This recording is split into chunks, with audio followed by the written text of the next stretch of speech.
Baik, anak-anakku, hari ini kita akan mempelajari gerak benda dan hukum Newton.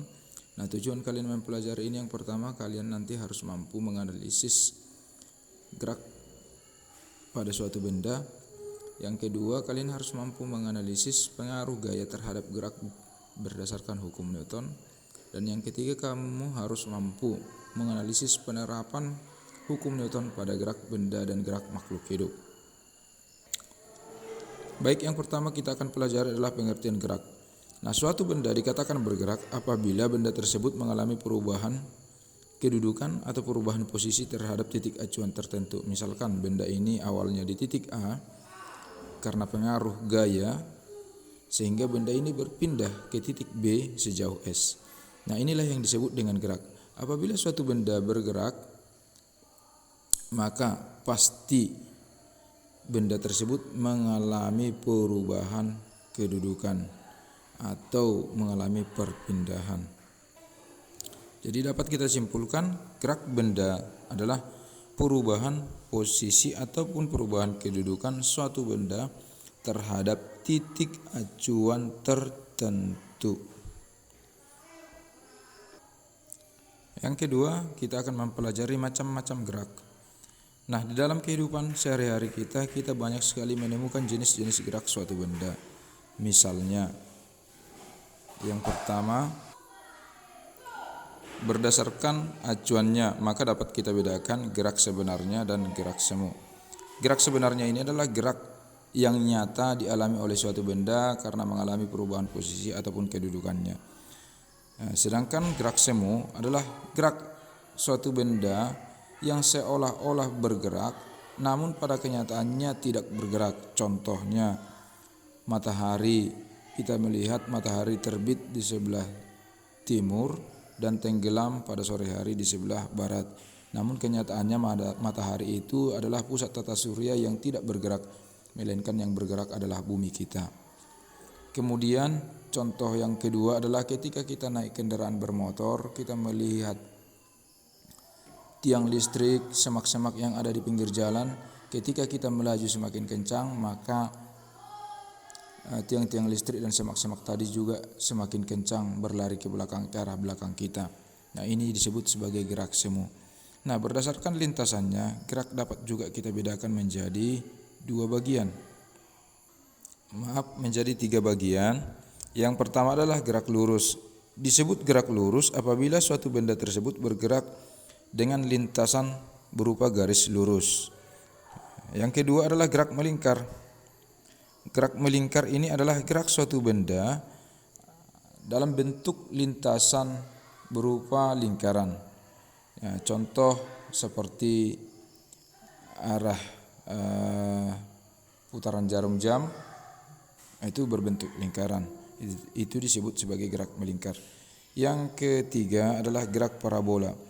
Gerak parabola ini adalah gerak yang lintasan geraknya berupa parabola. Contohnya sebuah bola yang ditendang oleh pemain sepak bola, nanti ini membentuk lintasan berupa parabola.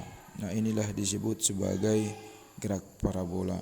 Nah, jadi ada tiga macam gerak berdasarkan lintasannya. Yang pertama gerak lurus, gerak melingkar, dan gerak parabola. Yang ketiga adalah kita akan membahas besaran-besaran yang dimiliki oleh suatu benda yang bergerak. Yang pertama adalah jarak dan perpindahan. Baik, jarak dan perpindahan ini tentunya berbeda. Jarak merupakan besaran skalar, sedangkan perpindahan merupakan besaran vektor. Nah, jarak dilambangkan dengan huruf S, sedangkan perpindahan dilambangkan dengan delta S. Nah, apa bedanya antara jarak dengan perpindahan? Kalau jarak didefinisikan dengan panjang lintasan seluruhnya yang dilalui oleh suatu benda yang bergerak.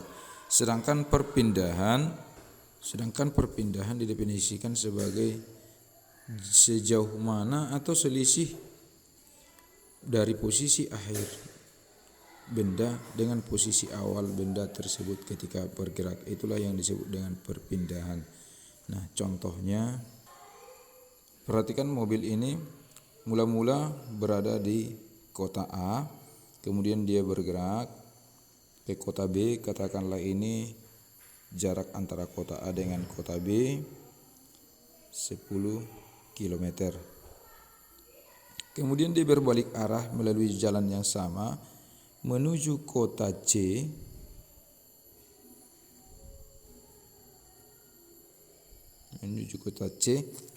Yang jaraknya dari kota B itu sejauh 3 km. Nah, dari sini kita akan tentukan yang mana yang menjadi berapa besar jarak tempuhnya dan berapa besar perpindahannya. Dalam hal ini, jarak antara kota A dengan kota B yang dilalui oleh mobil ini kita sebut sebagai lintasan yang pertama, sedangkan jarak antara kota B ke kota C yang dilalui oleh mobil itu kita sebut sebagai lintasan yang kedua. Nah, dalam hal ini jarak tempuhnya dapat kita hitung dengan menjumlahkan seluruh lintasan tersebut.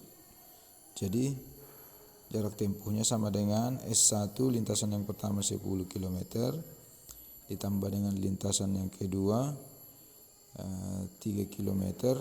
Akhirnya di sini kita peroleh jarak tempuhnya sebesar 13 km. Nah, sedangkan untuk perpindahannya atau delta S adalah selisih dari kedua lintasan yang dilalui oleh mobil tersebut. Jadi perpindahannya sekarang adalah dari titik mula-mula ke titik akhirnya. Inilah yang disebut dengan perpindahan, yaitu jarak dari kota A ke kota C. Inilah yang kita sebut sebagai perpindahan atau yang disebut dengan delta S.